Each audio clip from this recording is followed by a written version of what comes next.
नरेंद्र दास मोदी जी आज हजारीबाग में उनका जो एक षड्यंत्र यात्रा चल रहा था, उस यात्रा के समापन पर आए थे। क्योंकि हेमंत सोरेन जी ने अपने जो वीर योद्धा है उनके नाम पर कई योजनाएं चलाई रखी, तो भाजपा को पहला बार यह एहसास हुआ कि कोल्हान में पोटो हो एक स्वतंत्रता सेनानी थे, लेकिन हजारीबाग में अपने लंबे भाषण में आदिवासियों की बात करते हुए वो आदिवासी जो जननायक थे 1855 में रूपू माझी महिला थी, उन्होंने संथाल विद्रोह का कमान संभाला था। ये बातें भारतीय जनता पार्टी को नहीं मिली।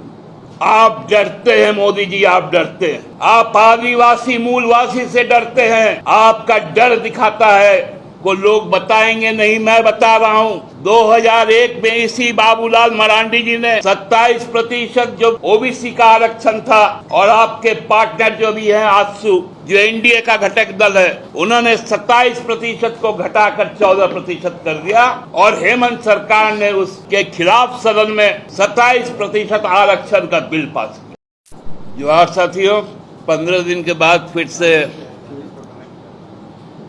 भारतीय जनता पार्टी के जो मुख्य स्टार प्रचारक हैं आदरणीय नरेंद्र दास मोदी जी आज हजारीबाग में उनका जो एक षड्यंत्र यात्रा चल रहा था, उस यात्रा के समापन पर आए थे। और सभा में उन्होंने बहुत सारी बातें की जो अभी अभी समाप्त हुई। जो इसके पहले जब जमशेदपुर में गए, आप सबने देखा होगा कि वहां पर उन्होंने एक झारखंड के स्वतंत्रता योद्धा पोटो हो का नाम लिया था, क्योंकि हेमंत सोरेन जी ने अपने जो वीर योद्धा है उनके नाम पर कई योजनाएं चलाई रखी, तो भाजपा को पहला बार यह एहसास हुआ कि कोल्हान में पोटो हो एक स्वतंत्रता सेनानी थे और आदिवासियों के हक और हकूक और अस्मिता की लड़ाई लड़ रहे अंग्रेजों के खिलाफ। लेकिन हजारीबाग में अपने लंबे भाषण में आदिवासियों की बात करते हुए वो आदिवासी जो जननायक थे 1855 में रूपू माझी महिला थी, उन्होंने संथाल विद्रोह का कमान संभाला था। ये बातें भारतीय जनता पार्टी को नहीं मिली।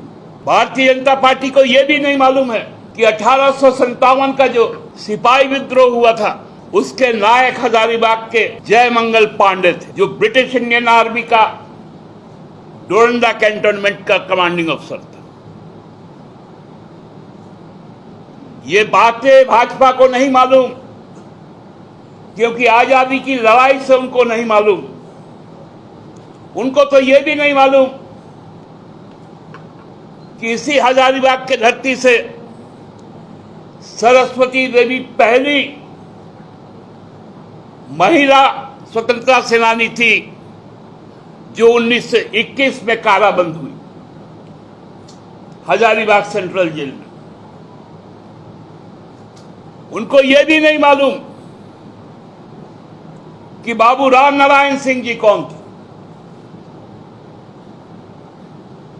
बात करते हैं आदिवासियों की, महिलाओं की। आप डरते हैं मोदी जी, आप डरते हैं। आप आदिवासी मूलवासी से डरते हैं। आपका डर दिखाता है लद्दाख, लेह और कारगिल में जो जन संघर्ष चल रहा है आदिवासी मूलवासियों का, उस संघर्ष को लेकर अपनी बात राष्ट्रीय स्तर पर आज 2 अक्टूबर बापू के जन्मदिन पर, शास्त्री जी के जन्मदिन पर राजघाट में आकर वहां के मूलवासी आदिवासी नेता सोनम वांगचुक जब दिल्ली में प्रवेश करता है तो आपकी कायर सरकार मोदी जी उनको गिरफ्तार कर लेती है। 150 आदिवासी मूलवासियों का जत्था आपने 6000 पुलिसकर्मी लगाकर रोका। आप डरते हैं। आप डरते हैं हेमंत सोरेन से, आप डरते हैं झारखंड मुक्ति मोर्चा से, और हजारीबाग में आपका बौखलाहट इस बात का प्रतीक है कि आप कितने डरे सहमे हैं, भाजपा कितनी हताश है। बात कर रहे हैं अब प्रधानमंत्री जैसा स्तर का आदमी बीडीओ सीओ का ट्रांसफर पोस्टिंग का बात करता है, मुद्दा विहीन बीजेपी, पेपर लीक।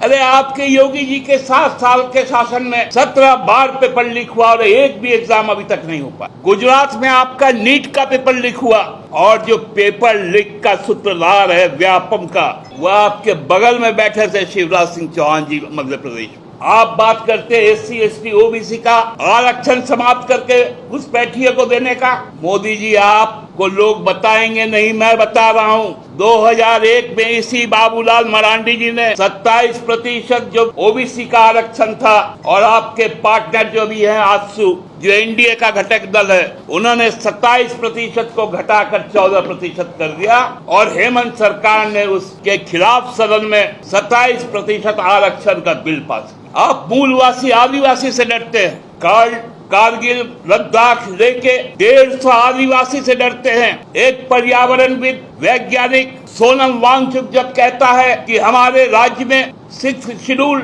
लागू कर दीजिए ताकि हमारा जमीन बच जाए, तो आप डर से थर थर कांपते हैं, क्योंकि वो जमीन आपने सौदा किया है अदानी के साथ, लिथियम बैटरी के लिए सौदा किया है।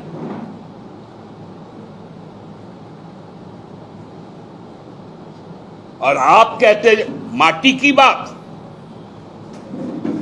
बेटी की बात और रोटी की बात। कहते हेमंत सोरेन सरकार ने बेरोजगारी का 5 लाख का रोजगार का वादा किया था। शर्म कीजिए, शर्म। 2 करोड़ प्रति वर्ष रोजगार देने का वादा किसने किया था?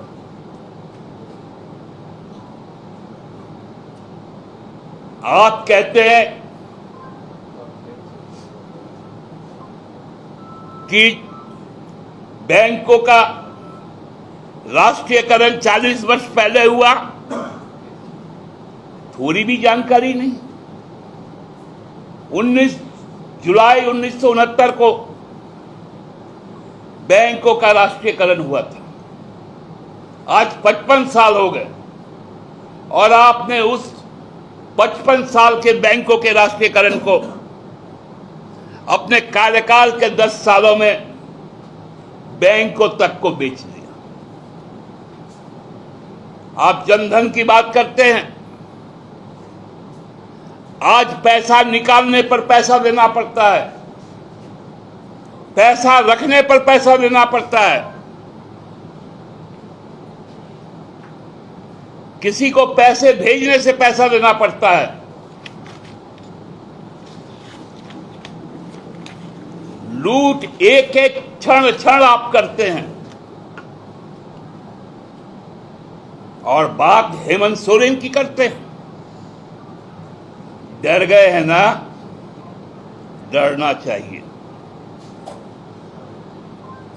भारतीय जनता पार्टी को डरना चाहिए। झारखंड मुक्ति मोर्चा से डरना चाहिए, क्योंकि ये आदिवासी मूलवासी अल्पसंख्यक की बात करता है, मजदूर युवाओं की बात करता है, महिलाओं और किसानों की बात करता है, और आप इन बातों को सुन नहीं सकते। इसीलिए आपको डर है। मैं आपको याद दिलवा दूं, लोकसभा में यही आपके दूसरे जो साथी हैं अमित शाह जी खूंटी में आए थे, तब उनको आंदोलनकारी और शहीदों की मिट्टी दी गई थी। झारखंड की जनता ने सभी आदिवासी सीटों में उनकी मट्टी पलित कराई। आज तो आपको 2-2 घड़ा मिला है मिट्टी का।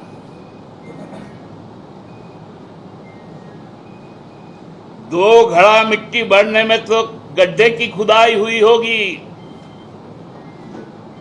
तैयार रहिए, वो गड्ढा आपका इंतजार कर रहा है।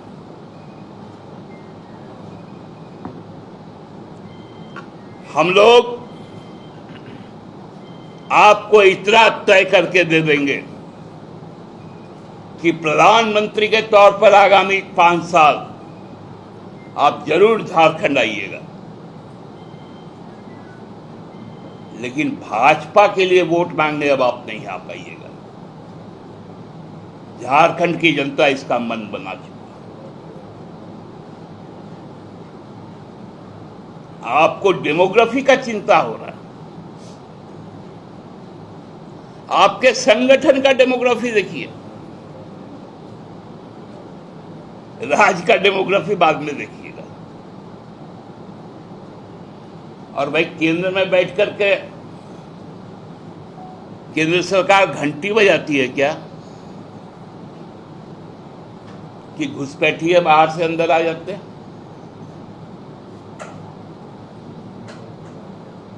किनका काम है? अरे एक तो पहले दूसरे किसी स्टेट में जाते होंगे, और आपके जो क्या बहुत बड़ा प्रभारी ना क्या है, वो खुद बोलता है कि आसाम के रास्ते आता है। तो यहां पर बैठ के झाल बजाने से अच्छा है आसाम में बैठ के कम से कम डुगडुगी बजाए।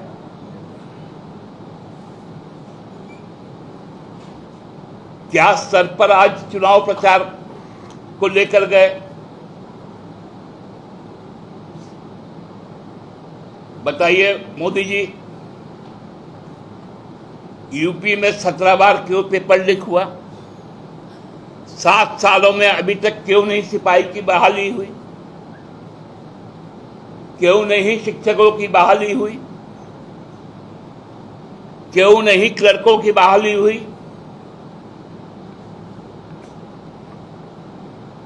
आप बताइए मोदी जी, फर्स्ट और सेकंड जेपीएससी बाबूलाल जी के जमाने का हुआ, उसके अधिकारी और सदस्य और अध्यक्ष क्यों जेल गए? उसमें भारतीय जनता पार्टी से जुड़े हुए कितने लोगों के परिवारजनों को फायदा हुआ? बताइएगा ना। चुनाव में तो हम लोग बता ही देंगे। आज भी सीबीआई का तलवार लटक रहा है, मुकदमे जारी हैं, और जिस दिन कंक्लूजन होगा आपके प्रदेश अध्यक्ष आपसे बहुत दूर रहेंगे। उस रास्ते पर जांच आगे बढ़ रही है और आप ही की संस्था कर रही है। इसलिए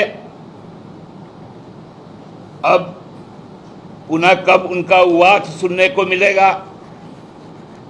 हमको लगता है 5-7-10 दिन में ही आ जाए तो बेहतर है। कम से कम यहाँ का दुर्गा पूजा देख लेंगे।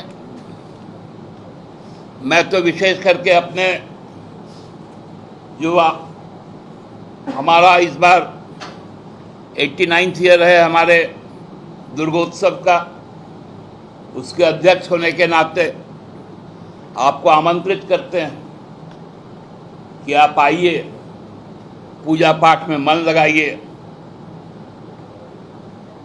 आज पितृपक्ष समाप्त हुआ, हम लोगों ने सबने तर्पण किया, और तर्पण आप जानते हैं ना क्यों करता है? वो पितरों के लिए किया जाता है।